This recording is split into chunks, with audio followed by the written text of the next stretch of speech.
हैं तो डर ट्रांसफर करेंगे। हम ही कहते हैं ना, वो आगे पुलिस वाला बड़ा चालान काट देगा है। जैसे बच्चे को हम ये बता रहे हैं कि पुलिस वाला चालान काटने के लिए ही है बस, ऐसे ही जैसे पहले वाले टोके। ये आपको सोचना है कि आपको अपने बच्चों को बचाने के लिए अपनी व्यवस्था खुद से बनानी है या इनके हाथों में व्यवस्था देनी है। हमने तो आपको विजन दे दिया, हमने तो आपको विजन। खुला चैलेंज, हर समस्या का समाधान है हमारे पास। अगर आप भी किसी समस्या से पीड़ित हैं, जैसे प्रेम समस्या, शादी की समस्या, पारिवारिक समस्या, पति पत्नी तलाक समस्या, खोया हुआ प्यार वापस पाना, वशीकरण करना या तुड़वाना हो, आज सभी जगहों से निराश व्यक्ति एक बार जरूर संपर्क करें बाबा भूरेशा को 95 820 94 420। जी नमस्कार, आप देख रहे हैं इंडियन 24 न्यूज़ नेटवर्क। मैं जुड़ा हूं आज देवेंद्र बलहारा जी के साथ। जाना पहचाना चेहरा है, आप पहचान सकते हैं। इंडिया ही नहीं, वर्ल्ड फेमस अब मैं कह सकता हूं इनको। बात करेंगे इनसे। आज पहुंचे हुए हैं फरीदाबाद में सेक्टर 3 जाट भवन में। किस मुद्दे को लेकर पहुंचे हैं और किस लिए पहुंचे हैं, जान लेते हैं इनसे। सर नमस्कार। जी नमस्कार जी। क्या कहेंगे सर, आज पहुंचे हुए हैं फरीदाबाद में, क्या मकसद क्या है? आज जनता सरकार मोर्चा की ट्रेनिंग है हमारी, जिसमें हम भारत भर से आए हुए कुछ लोगों को, जो जागरूक साथी हैं, उनको ये बता रहे हैं कि किस तरह से न्यू वर्ल्ड ऑर्डर इस देश के अंदर और इस पूरी दुनिया के ऊपर आ रहा है, आपको पूरी तरह से कंट्रोल और पूरी तरह से निर्भर करने के लिए, कि ताकि आप लोग रोटी के लिए, पानी के लिए और अपने जीवन यापन के लिए केवल कुछ पूंजीपतियों के ऊपर ही निर्भर रह जाओ।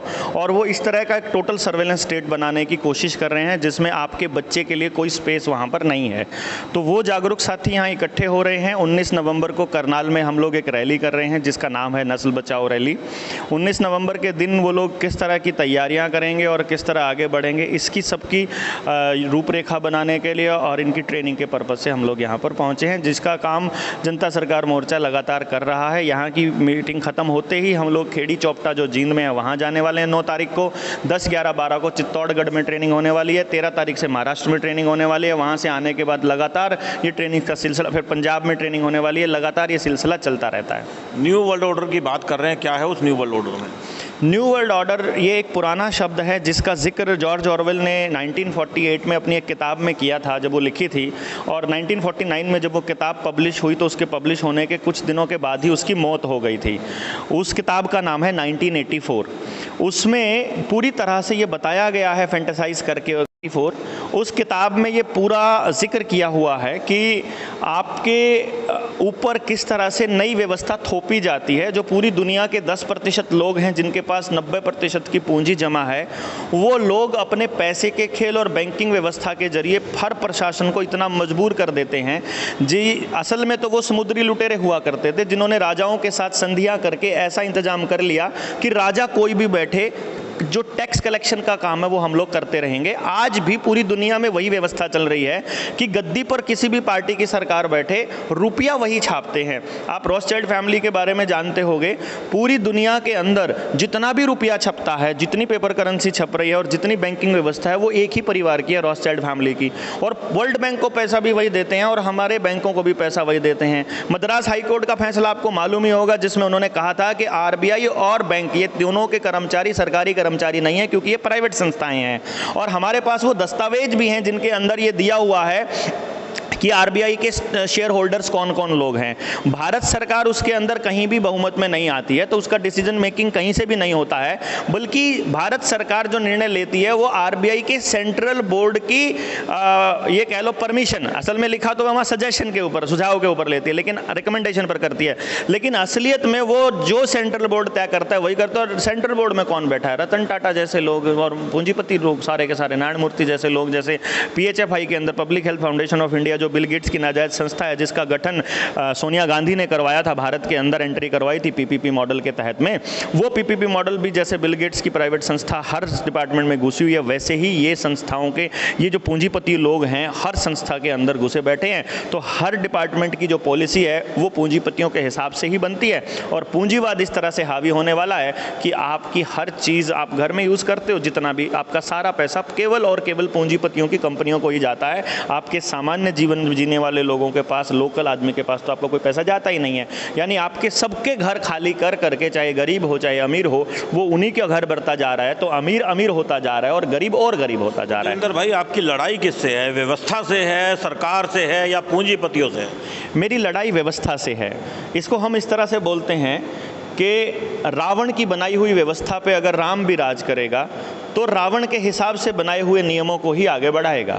तो ये जो रावण की बनाई हुई व्यवस्था है, इसको बदलने पर संपूर्ण व्यवस्था परिवर्तन का जो नारा भाई राजीव दीक्षित ने दिया था, उसको लेकर के ये मतवाले चले हैं नौजवान, जिनका मकसद वही है जो उस वक्त भगत सिंह का मकसद हुआ करता था, जो सुभाष चंद्र बोस का हुआ करता था।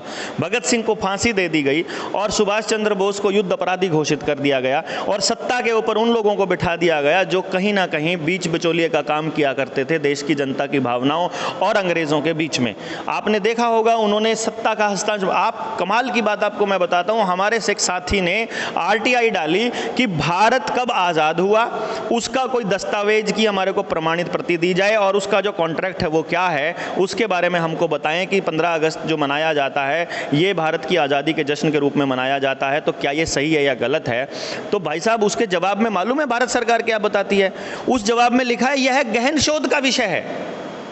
आप सोच नहीं पा रहे हैं कि भारत सरकार कभी लिखकर नहीं देती है कि भारत आज़ाद हुआ है अपनी RTI के जवाब में, और उसकी प्रतिलिपि नहीं देती। खुला चैलेंज, हर समस्या का समाधान है हमारे पास। अगर आप भी किसी समस्या से पीड़ित हैं, जैसे प्रेम समस्या, शादी की समस्या, पारिवारिक समस्या, पति पत्नी तलाक समस्या, खोया हुआ प्यार वापस पाना, वशीकरण करना या तुड़वाना हो, आज सभी जगहों से निराश व्यक्ति एक बार जरूर संपर्क करे बाबा भूरे शाह को 95 820 94 420। है कि वो कौन सा दस्तावेज है जिसके नाम पर भारत आज़ाद हुआ। क्या दिक्कत है उनको ये कॉपी देने में? मोदी जी ने अपनी डिग्रियां तो सार्वजनिक कर दी, वो दस्तावेज भी सार्वजनिक कर दें, सबको बता दें, सबको दिखा दें।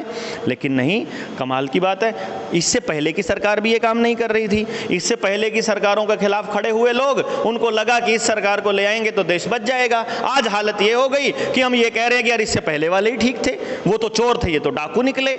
ये इस वाली सरकार, इससे पहले की आप दूसरी सरकार का जिक्र कर लीजिए, राजस्थान के अंदर किसी सरकार का जिक्र करिए, जो यहाँ की सरकार कर रही है वही राजस्थान कर रहा है, वही वहाँ पर अगर आप शिवसेना के पास चले जाएंगे महाराष्ट्र में, उससे पहले की सरकार थी वो भी यही कर रही थी, उससे पहले आप तेलंगाना चले जाएंगे वहाँ भी यही हो रहा है, उससे पहले आप उधर तमिलनाडु चले जाएंगे वहाँ भी यही हो रहा है, कर्नाटक चले जाओ, बैंगलोर, आप किसी भी स्टेट में चले जाइए, हर सरकार वही भाषा बोल रही है जो पूंजीपति बोल रहे हैं, जो बिल गेट्स बोल रहा है। ये इत्तेफाक तो नहीं हो सकता। और ये तो चाणक्य बहुत पहले कहा करते थे कि जब बहुत सारे इत्तेफाक एक जगह मिलते हों आकर के, तो देश के लोगों को ठहर करके सोचना चाहिए क्या ये वाकई में इत्तेफाक है या ये कोई षड्यंत्र आपके साथ चल रहा है। उस षड्यंत्र का पर्दाफाश हम लोग कर रहे हैं। तो अभी जो ये 3 दिन का आपने प्रशिक्षण शिविर रखा हुआ है, इसमें क्या समझा रहे हैं लोगों को, जनता को क्या अपील कर रहे हैं कि आपकी कौन सी रैली होने वाली है और कब के लिए, और क्या आह्वान है उसमें? 19 नवंबर को करनाल में नस्ल बचाओ रैली हो रही है। उस रैली का मुख्य मकसद ये है कि आपके पास घर में जो भी इश्यूज़ हैं, आप हमारे जनता सरकार मोर्चा की आपकी वेबसाइट के ऊपर कमेंट बॉक्स में लिखते रहें कि ये इश्यूज़ हैं। रोडवेज कर्मचारी भी उसमें इनवाइटेड हैं, रेलवे वाले भी इनवाइटेड हैं, बैंक वाले भी इनवाइटेड हैं, टीचर्स भी इनवाइटेड हैं, आंगनबाड़ी वर्कर भी इनवाइटेड हैं, आशा वर्कर भी इनवाइटेड हैं, सफाई वाले कर्मचारी भी इनवाइटेड हैं, जिनकी बर्बादी चल रही है 1 रैंक 1 पेंशन वाले भी इनवाइटेड हैं, पुरानी पेंशन पे जो लड़ रहे हैं वो भी इनवाइटेड हैं, प्राइवेटाइजेशन के खिलाफ लड़ रहे हैं वो भी इनवाइटेड हैं, किसान MSP पे लड़ रहा है वो भी इनवाइटेड है। इसके अंदर समाज का कोई ऐसा तबका नहीं है जो इन्वाइटेड ना हो। बेरोजगार इसके अंदर इन्वाइटेड है। जितने और तबके के लड़ाइयाँ जो लड़ रही हैं, यानी आप अलग अलग होकर के लड़ते रहोगे, आप इन सरकारों से कभी नहीं लड़ पाओगे। ये लड़ने का केवल एक ही तरीका है कि किसान जब आवाज उठाए तो जवान उसके साथ बोले, और जब जवान के साथ कोई गद्दारी हो रही है तो किसान उसके खिलाफ बोले। जब अब आप देखिए अग्निवीर बना के खड़े कर दिए हमारे लोगों के लिए, कमाल की बात है, किसी को समझ में नहीं आ रहा है। नितिन गडकरी बयान देता है हम अगले 4 सालों में मतलब पेट्रोल डीजल बैन करने वाले हैं। वहीं दूसरी तरफ नरेंद्र मोदी के साथ में खड़े होकर के एक आदमी बोल रहा है कि अग्निवीर 4 साल में रिटायर होने वाले हैं। वहीं वहीं तीसरा आदमी बोल रहा है कि अगले 4 सालों में एफसीआई खत्म हो जाएगी। एफसीआई खत्म हो गई, सारा अनाज साइलोज में चला गया। वहीं पे 4 साल के अंदर अग्निवीर बाहर आ गए, उनको बंदूक चलाने की ट्रेनिंग मिलेगी इतने दिनों में, तो उनको देशभक्ति की ट्रेनिंग तो मिल नहीं सकती। देशभक्ति की ट्रेनिंग तो तब मिलती है 15 साल से पहले। वो किसी जवान को रिटायर नहीं करते भाई साहब, वो कहते हैं तुम्हारे ऊपर जो खर्चा हुआ 15 साल से पहले वो पूरा नहीं होता है, तो इनको 4 साल में रिटायरमेंट की जल्दबाजी क्यों है? ऊपर से सरकार परमिशन दे देती है कि कोई भी इंडस्ट्री वाला, कोई भी उद्योगपति अपनी प्राइवेट आर्मी और अपनी पुलिस बना सकता है। साथ में वो ये भी नियम बना देते हैं कि आपको किराए पर हवलदार मिल जाएगा, किराए पर सिपाही मिल जाएगा, किराए पर इंस्पेक्टर मिल जाएगा, थाना लेना चाहते हो थाना भी मिल जाएगा, कमिश्नर चाहो तो कमिश्नर भी। वो किराए पर आप और मैं खरीद सकते हैं क्या इनको, पुलिस वालों को? ये तो वही खरीदेंगे पूंजापति। और जब बैंक वाले इन किराए पर लेकर के इन पुलिस वालों को खड़े करते हैं मालिक के सामने, तो उनको उनकी जमीनों को नीलाम कर रहे हैं। आज 99.9% लोग कर्जे पर है। आप देखिए, नजर दौड़ाइए, हर किसान की जमीन कर्जे पर है। और कितने कर्जे पर है? 30 लाख एकड़ का किला है उसका, लेकिन 1 लाख रुपए 80,000 रुपए उसको कर्जा दे रखा और उस पर नीलाम कर रहे हैं वो लोग। सरकार से आपको इतनी दिक्कतें, आप कह रहे हैं आंगनवाड़ी साथ आ जाए, डॉक्टर साथ आ जाए, बैंक आ जाए, सारे डिपार्टमेंट साथ आ जाएं क्योंकि समस्याएं सब में, तो क्यों ना माना जाए कि आप एक आज़ाद हिंद फौज खड़ी कर रहे हैं सरकार के खिलाफ? मैं आज़ादी की लड़ाई लड़ रहे हैं हम लोग, जनता सरकार मोर्चा के लोग। ये कह रहे हैं, आप हमारे लोगों को देखिए, उस लोगों के अंदर हमने ये मेंशन किया हुआ है कि जनता ही सरकार है, उसमें भारत की हुंकार है और जनता ही सरकार है। उसके अंदर हम ये बता रहे हैं कि जितने नौकरशाह लोग हैं, जितनी भी नौकरी पर बैठे लोग हैं, वो जनता के पैसे से उनका घर चलता है, वो हमारे एक एक टैक्स के पैसे से पैसा चलता है। तो वो हमारे एम्प्लॉय हुए, वो आप देखिए ना, उनको लिखते हैं ना, पब्लिक सर्वेंट लिखा जाता है ना। आप उसके बाद थोड़े उद्योग उनके पास चले जाइए, नेताओं के पास चले जाइए, उनके बारे में लिखा जाता है वो हमारे प्रतिनिधि हैं, कहीं मालिक नहीं लिखा होता। लेकिन मालिक शब्द प्रचलित किया जाता है कैसे कि डीसी जिले का मालिक, ऐसा नहीं होता। वो जिले का नौकर है सबसे बड़ा। जो नेता है वो हमारा प्रतिनिधि है, वो जो भी निर्णय लेता है वो हमारे बिहाफ पर लेता है, हमारी दी हुई वोट की ताकत से लेता है। तो हम जब उस बात को मांग नहीं रहे हैं, आपने मांगा क्या कि आपकी बेटी 21 साल से पहले शादी नहीं कर सकती लेकिन 16 साल की उम्र में रखैल की तरह लिव इन में रह सकती है? आपने तो नहीं मांगा ये। उस नेता से पूछोगे तुमने मांगा क्या तुम्हारी बेटी ऐसा करे कानूनी? वो भी नहीं मांगा। तो कौन है वो जो उन कानून बनाने के लिए उनको पास कर रहा है? किसी किसान ने खेती के 3 कानून नहीं मांगे थे, उनके ऊपर थोपे जा रहे हैं। हाईवेज को रोड जाम करने के लिए कानून बनाए जा रहे हैं, समलैंगिकता के कानून बनाए जा रहे हैं, ड्रोन उड़ाने के नए कानून बनाए जा रहे हैं, सड़क पर चलने के नए नियम बनाए जा रहे हैं। स्कूलों के अंदर टीचर्स नहीं है, वहां कहते हैं हम रोबोटिक चलाएंगे और सड़क के ऊपर सीसीटीवी कैमरेज लगाकर आपके चालान आपके घरों में भेजे जा रहे हैं। आपका आधार कार्ड नहीं होगा तो आपको किसी चीज का कोई एक्सेस नहीं मिलेगा। आधार कार्ड से आप काम करोगे तो इतना होगा। आपके बैंक में चले जाओ, आपको अपना पैसा नहीं मिलता है, आपको पैसा लेने के लिए 3 दिन लगाने पड़ते हैं। वो कहते हैं आरटीजीएस करवा दो। एक दिन अगर इंटरनेट गायब हो गया या सारे इंटरनेट सारा साइबर क्राइम ने जीरो कर दिया, तब आपको कितना पैसा दोगे? उसके लिए पहले से कानून बना दिया कि पहले 1 लाख रुपया मिलता था, 5 लाख तक की सिक्योरिटी को देगा। 5 लाख तक की सिक्योरिटी नहीं देगा भाई साहब। चाइना के अंदर सोशल क्रेडिट स्कोर आ चुका है, वो सोशल क्रेडिट स्कोर इंडिया में आ रहा है। आने वाले टाइम में आपका पैसा जीरो होने वाला है, क्योंकि इन लोगों को पता है, देश के लोग बैंकिंग की फ्रॉड को जान चुके हैं। और ये पूरा का पूरा नियम सिर्फ इसलिए बनाया जा रहा है। आधार के साथ गैस का कनेक्शन जोड़ दिया, बैंक का अकाउंट जोड़ दिया, आईटीआर जोड़ दी, पैन नंबर जोड़ दिया, ड्राइविंग लाइसेंस जोड़ दिया, खेती के कागज जोड़ दिए, घर के कागज जोड़ दिए, लोन के अकाउंट जोड़ दिए आपका, और जितने बिल हैं, बिजली का बिल जोड़ दिया, पानी का बिल जोड़ दिया, और जितने बिल हैं वो सारे के सारे जोड़ दिए गए। आपको अगली बार जब चौथी डोज के लिए उनको जबरदस्ती करनी होगी तो उन लोगों को अब आपको ऐलान करने की जरूरत नहीं है। जब कोई काम करवाने जाओगे वहां पटाख से लिखा मिलेगा आपका आधार इनएक्टिव है, आपको चौथी डोज लगवाओगे तो चालू होगा। आपने लगवा लिया जबरदस्ती अगर उनके कहने से, फिर बोलेंगे तुम्हारी माँ का भी पड़ा हुआ है, क्योंकि फैमिली आईडी के अंदर तुम्हारी माँ बता रही है कि इसने भी नहीं लगवाया, तुम्हारी बेटी ने भी नहीं लगवाया। अपना शरीर सौंपते रहोगे सिर्फ इस जबरदस्ती के आगे।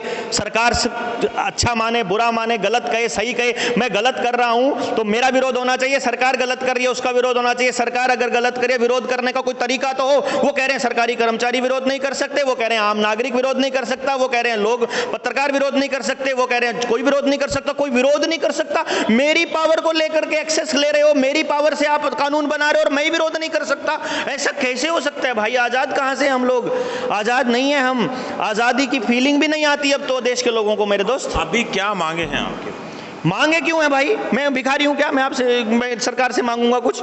मैं मांगे नहीं है, मेरा ये अधिकार है। नवंबर को क्या करने जा रहे हैं फिर? पता नहीं क्या करने जा रहे हैं। इस सरकार से कुछ मांग तो होगी ना आपकी कि भैया ये ठीक करो, ये व्यवस्था ठीक करो, सिस्टम ठीक करो। वो सरकार से ही मांगे, चेतावनी है सीधा। जो लोग आएंगे अपनी अपनी मांग मालेंगे, उनकी मांग हमने सरकार के सामने रख देनी है कि ये लोग कह रहे हैं, लोगों को ये चाहिए। मुख्य मांगे बनाई होंगी आपने? मैंने आपको हिंट आपको दे दिया है लगभग। मुझे आज़ादी चाहिए, सिंपल। मैं अपने बच्चे को घर में पैदा करना चाहता हूँ कि सिजेरियन नहीं करवाना चाहता हूँ, तो मेरे को आज़ादी होनी चाहिए। मुझे आधार कार्ड नहीं बनवाना है, मैं नहीं बनवाना है। मुझे आधार कार्ड नहीं लिंक कराना है, नहीं लिंक कराना है। मुझे नहीं तुम्हारी security number, high security number plate चाहिए। मुझे नहीं तुम्हारा इतना सारा, तुम लोग मेरे से रोड टैक्स भी और ले रहे हो और अपने आरसी बनाते टाइम, और तुम मेरे से टोल टैक्स भी ले रहे हो। मुझे अपनी जमीन नहीं बेचनी तो नहीं बेचनी यार। तुम लैंड एक्विजिशन एक्ट के तहत जबरदस्ती कर रहे हो। तुम तो लैंड बैंक बना दिया कि पूरा परिवार खत्म हो जाएगा तो वो लैंड सरकार की हो जाएगी। ये कौन सा तरीका है तुम्हारा? तुम्हारी नजर जमीनों के ऊपर पड़ी हुई है। तुम्हारी सारे सरकारी जितने संसाधन है, वो संसाधन किसके हैं? इस देश की जनता के हैं मेरे दोस्त। वो सारे के सारे संसाधनों पर हक देश की जनता का होना चाहिए। मुझे अगर किसी को वहां पर बिठाने का हक है तो मुझे वहां से उतारने का हक भी मुझे मिलना चाहिए। मैं अपनी बात को अगर दर्ज करता हूं कि ये गलत है तो ये गलत है, और उसके लिए हमको ये तय करना चाहिए कि ये गलत है, तो इसका विरोध दर्ज हो जाए तो उसका जवाब उनको देना चाहिए। एक डिसेंट वोट का भी जवाब दे सरकार। हमारी ये मांग है कि एक आदमी को भी गलत क्यों दिया जाए। आपको कोरोना से हमको बचाना है, आपको उसकी वैक्सीन भी फ्री देनी है, आपको उसका इलाज भी फ्री करना है, लेकिन हम कैंसर से मर रहे हैं, हम लोग बीमार होकर मर रहे हैं, एक्सीडेंट से मर रहे हैं, चाइल्ड बर्थ में मर रहे हैं। खुला चैलेंज, हर समस्या का समाधान है हमारे पास। अगर आप भी किसी समस्या से पीड़ित हैं, जैसे प्रेम समस्या, शादी की समस्या, पारिवारिक समस्या, पति पत्नी तलाक समस्या, खोया हुआ प्यार वापस पाना, वशीकरण करना या तुड़वाना हो, आज सभी जगहों से निराश व्यक्ति एक बार जरूर संपर्क करे बाबा भूरे शाह को 95 820 94 420। हम बुखार से तड़प कर मर रहे हैं, इलाज की कमी से मर रहे हैं, हम आत्महत्या कर रहे हैं, उस पर तुम्हारा ध्यान नहीं है। ऐसा कैसे हो सकता है कि एक ही बीमारी की तुमको चिंता है? ये खेल समझाना है देश के लोगों को भाई साहब कि आप केवल एक बीमारी के दम पर, आप एक ही चीज के नाम पर हमको लपेटते रहोगे क्या? अगर देश के अंदर इमरजेंसी के दौरान सरकारों को मन मर्जी के फैसले लेने का अधिकार अगर ये देश की जनता देती रहेगी तो सरकारें इमरजेंसियां लाती रहेंगी। ये इमरजेंसी नहीं चाहिए हमको। ऐसा कोई कानून नहीं चाहिए जहां देश के अधिकारों को, देश के नागरिक के अधिकारों को रोंदा जा सके, उसको रगड़ा जा सके। नहीं तो फिर से पुलिस आएगी आपके घर में घुसकर आपके लोगों को जबरदस्ती कोई ना कोई केमिकल आपके शरीर में डालेगी, जिसका एक्सपेरिमेंट वो लोग कर रहे हैं। जेनेटिकल एक जीन एक्सपेरिमेंटल जीन थेरेपी चल रही है पूरी दुनिया के अंदर। पूरी दुनिया के संसाधन चाहिए उनको, पूरी दुनिया में इसलिए बीमारियां आ रही हैं, पूरी दुनिया में लॉकडाउन लग रहे हैं, इसलिए पूरी दुनिया की सरकारों को वही लोग बैठे कंट्रोल कर रहे हैं। उनके साथ कौन से नेता की सेटिंग अब होगी और 2024 में किसको गद्दी पे बिठाया जाएगा, ये आपके सामने आ गया उस टाइम पे। आप अगर गौर से हमारी वीडियोस को देखेंगे निडर इंडिया चैनल पे, तो आपको वहाँ पर पूरी डिटेल में मिलेगा कि वो क्या प्लान कर रहे हैं, इस आदेश का क्या मतलब है, इस बयान का क्या मतलब है, इसका क्या लॉजिक है, इसका असल में क्या है, आपको दिखा दिया जाता है। छोटा बच्चा खिलौना मांग रहा है, आपका मोबाइल मांग रहा है, आप मोबाइल नहीं देना चाहते तो मोबाइल को पीछे लगा, बोलता कोको ले गई, वो कह देंगे ले ये दूसरे वाला खिलौना ले ले, झुंझुना पकड़ा जाता है। आपको झुंझुने पकड़ाए जा रहे हैं, कभी धर्म के नाम पर, कभी जात के नाम पर आपको जो लड़ाई करवाई जा रही है। आपके देश के अंदर छोटे छोटे मुद्दे करवाए जा रहे हैं, कभी कोई किसी तरह कोई हमको बोलते थे पॉलिटिकल चुनाव लड़ेगा, और चुनाव नहीं लड़ेंगे भाई साहब। चुनाव लड़ेंगे तो चुनाव लड़ेंगे तो हमको मत तुम वोट करना यार, लेकिन जो बात कह रहे हैं उसको सुन करके सरकार का विरोध करना तो सीख लो। जनता सरकार मोर्चा का मकसद है देश की आवाम को जगाना, उनको बताना कि तुम मालिक हो, मालिक की तरह बिहेव किया करो, नौकर की तरह मुंह सिकोड़ के मत चला करो, गुलाम रहने की जरूरत नहीं है। अपने बच्चों को आजादी की फीलिंग देकर के उनको लड़ना सिखाओ, उनको बोलना सिखाओ, गलत को गलत कहना सिखाओ, वरना आत्मा तुम्हारी इतनी जलील कर देंगे ये लोग, तुमको 24 घंटे ऐसा एहसास कराएंगे जैसे तुम ही तो टैक्स चोर हो, तुम ही टोल टैक्स चोर हो, तुम ही पढ़ते नहीं हो, तुम ही कमजोर हो, तुमसे ही कुछ नहीं होता है। जो पढ़ते लिखते हैं उनका तो हो जाता है। उनकी परसेंटेज तो देखो 0.01% बच्चे के लिए सक्सेस और 99.99% बच्चों के लिए गारंटीड फेलियर का इंतजाम इस व्यवस्था ने किया हुआ है। इस व्यवस्था से पीछा छुड़ा करके हमको देश की जनता को यह बताना है कि जो बच्चा संसार में पैदा हो गया वो यूनिक है, वो अद्भुत है, परमात्मा की देन है, और परमात्मा किसी खुला चैलेंज, हर समस्या का समाधान है हमारे पास। अगर आप भी किसी समस्या से पीड़ित हैं, जैसे प्रेम समस्या, शादी की समस्या, पारिवारिक समस्या, पति पत्नी तलाक समस्या, खोया हुआ प्यार वापस पाना, वशीकरण करना या तुड़वाना हो, आज सभी जगहों से निराश व्यक्ति एक बार जरूर संपर्क करे बाबा भूरे शाह को 95 820 94 420। 820। बच्चे को बेकार पैदा नहीं करता है, हर बच्चे के लिए हमको चाहिए, हर बच्चे के लिए सुविधा, तभी तो मेरा बच्चा बचेगा। यार आपका बच्चा नशे की गिरफ्त में पड़ा होगा या पड़ोस का बच्चा गिरफ्त में पड़ा होगा तो मेरा बच्चा कब तक बचेगा उससे? मैं अपने बच्चे को नहीं बचा पाऊंगा ना। मैं तो अपने बच्चे की लड़ाई लड़ रहा हूँ, आप अपने बच्चे की लड़ाई आप अपने लड़ेगी, और सब अपने अपने बच्चों के लिए सवाल उठाइए। यही जनता सरकार मोर्चा का मकसद है, यही 19 नवंबर की रैली का थीम है। आज आप व्यवस्था परिवर्तन की बात कर रहे हैं, क्या समझें इसको? राजनीति में आएंगे, लड़ेंगे, व्यवस्था परिवर्तन कैसे करेंगे? देखिए, 2-3 चीज़ें हैं इसके अंदर, अगर मैं एक्सप्लेन करूं थोड़ा सा डिटेल में। पहली बात, राजनीति कोई बुरी चीज़ नहीं है, पहली बात ये है। राजनीति कोई गंदी चीज़ नहीं है। इसको राजनीति को गंदा इन लोगों ने जानबूझकर बनाया ताकि देश के लोग राजनीति शब्द से नफरत करने लगे और जो राजनीति कर रहा है उसको गलत कहने लगे। अभी जैसे किसी बच्ची के साथ रेप हुआ, कहीं पर किसी का कत्ल हो गया, मैं वहाँ पर पहुँच गया, वहाँ पर बोलेंगे राजनीति मत करो। मैं कहता हूँ वहाँ राजनीति होनी चाहिए। हर बच्चा वो अस्पताल में पैदा होगा कि घर पैदा होगा, वो 20,000 50,000 खर्च करके पैदा होगा या वो फ्री में पैदा होगा, ये राजनीति तय करती है। आपका बच्चा सड़क पर मर जाए उसके लिए कोई जिम्मेदार होगा कि नहीं होगा, ये राजनीति तय करती है। आपका किसान आत्महत्या करेगा या नहीं करेगा, उसकी ज़मीन बिकेगी कि नहीं बिकेगी, उसकी फसल बिकेगी कि नहीं बिकेगी, ये राजनीति तय करती है। आपके जीवन का ऐसा कोई पहलू नहीं है जो राजनीति से अफेक्टेड ना हो। तो राजनीति करना कोई गलत बात नहीं है। राजनीति में गंदे लोगों को लेकर जाना गलत बात है, ये पहला बात है। अरविंद केजरीवाल ने ये कहा कि मैं राजनीति नहीं करूंगा और उसको राजनीति करनी पड़ी।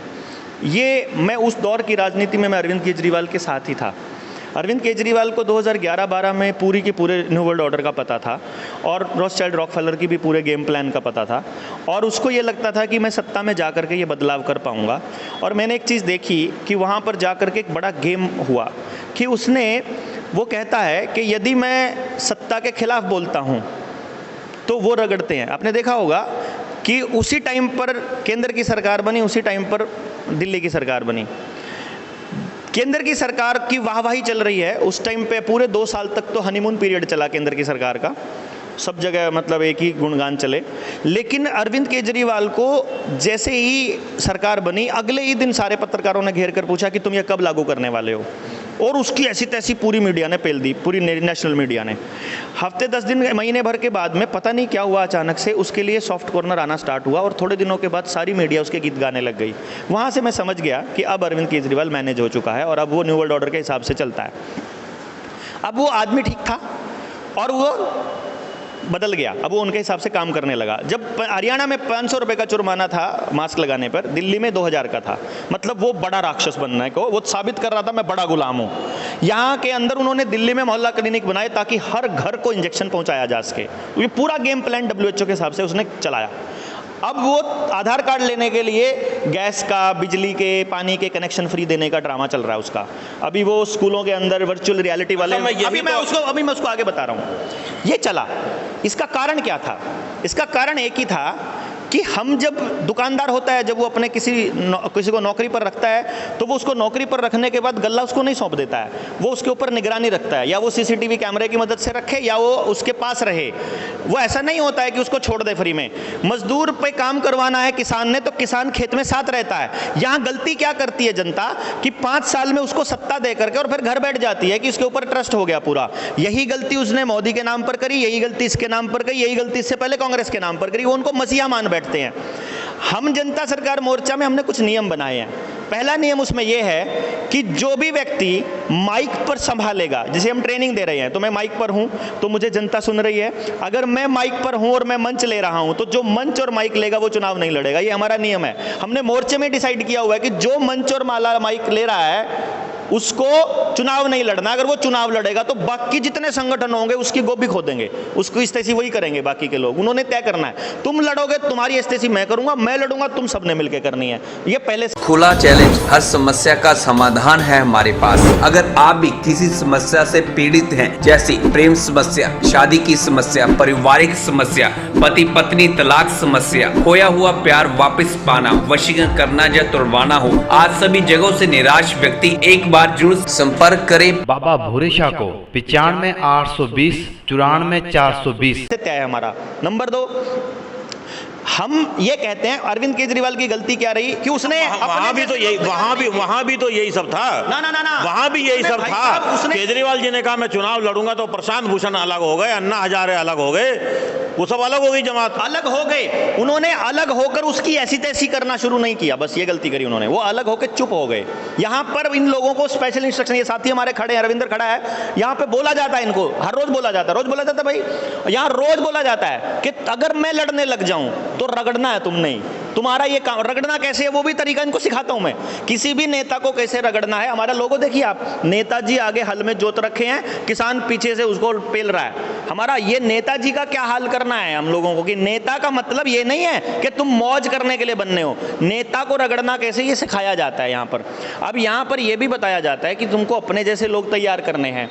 यहाँ पर यह भी बताया जाता है कि समाज में हम ठेकेदार नहीं हैं सच्चाई और ईमानदारी के, मैं ठेकेदार नहीं हूं। जैसे आपने एक एग्जाम्पल लिया किसी राक्षस का, वो बिक गया, ऐसे ही हम भी अगर बिक जाते हैं तो तुमको क्या करना है, इसकी तैयारी हम पहले से करके रखते हैं।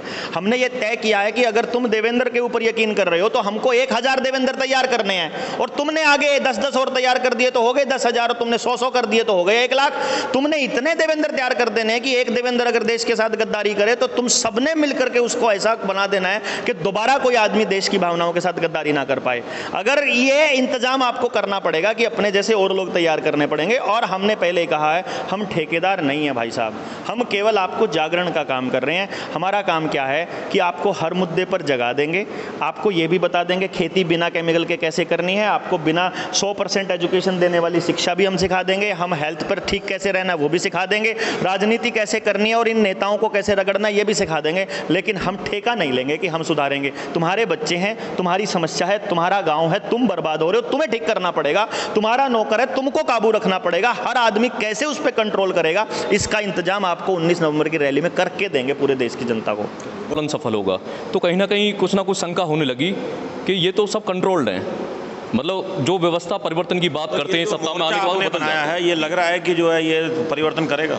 बिल्कुल परिवर्तन करेगा, क्योंकि इसमें केवल आपको ज्ञान नहीं मिलता, इसमें समाधान मिलता है। डॉक्टर देवेंद्र भल्लारा जी हमारे साथी बड़े भाई हैं अपने, इन्होंने वो रिसर्च कर लिया है देश और दुनिया में घूमकर, गांव-गांव जाकर, बच्चे से लेके बड़े में आके परिवर्तन करेंगे या बाहर से परिवर्तन करेंगे। देखिए, राजनीति अगर समाधान होती तो लोग कांग्रेस को छोड़ के बीजेपी के पीछे न लगते, बीजेपी को छोड़ के आम आदमी पार्टी के पीछे न लगते, और हजारों पार्टियां हैं। आज ये जितनी भी राजनीतिक पार्टियां, एक बात मैं आपको बता दूं भाई जी कि जितनी भी बड़ी से बड़ी और छोटी से छोटी राजनीतिक पार्टियां हैं, ये केवल अपने अस्तित्व को बचाने की लड़ाई लड़ रही हैं। वो समय है, देश देख रहा है, और जनता की लड़ाई, हम जनता की लड़ाई लड़ने के लिए कोई भी पार्टी आगे नहीं आ रही है। सिर्फ जनता सरकार मोर्चा ऐसा है जो ये कहता है जनता ही सरकार है, बाकी सब बेकार है, जनता को ही पावर है। आम आदमी पार्टी से जुड़े रहे हैं पहले, तो अभी मैं आपको जनता सरकार का, जनता पार्टी का नुमाइंदा मानूं या आम आदमी पार्टी का नुमाइंदा मानूं? मैंने आपको बताया कि सब देखिए, जिसकी हमें तलाश थी, कई बार गलत से सही की तरफ हमें बढ़ना पड़ता। हमने देखा कि अरविंद केजरीवाल पर विश्वास किया, जैसे भाई जी ने बताया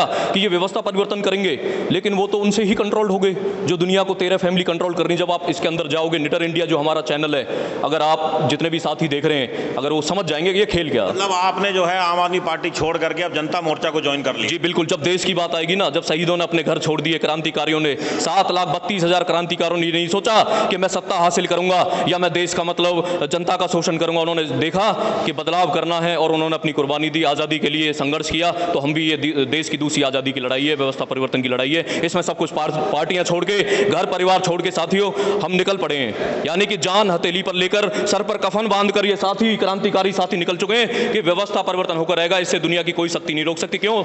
ये प्रकृति और परमात्मा की लड़ाई है, ये प्रकृति और परमात्मा की लड़ाई है। इसमें जीत और हार ऊपर से निश्चित होगी साथियों, हमारी हार नहीं है। आप जो राजनीति की बात कर रहे हैं, मानते हैं कि राजनीति एक बहुत बड़ा वो है मुद्दा और इसी से देश चलता भी है, लेकिन ये जो प्राइवेट लिमिटेड कंपनियां जो आज देश में पार्टियों के रूप में स्थापित हुई पड़ी हैं, हमारा टारगेट वो भी है कि हम जनता को लीडर बना रहे हैं।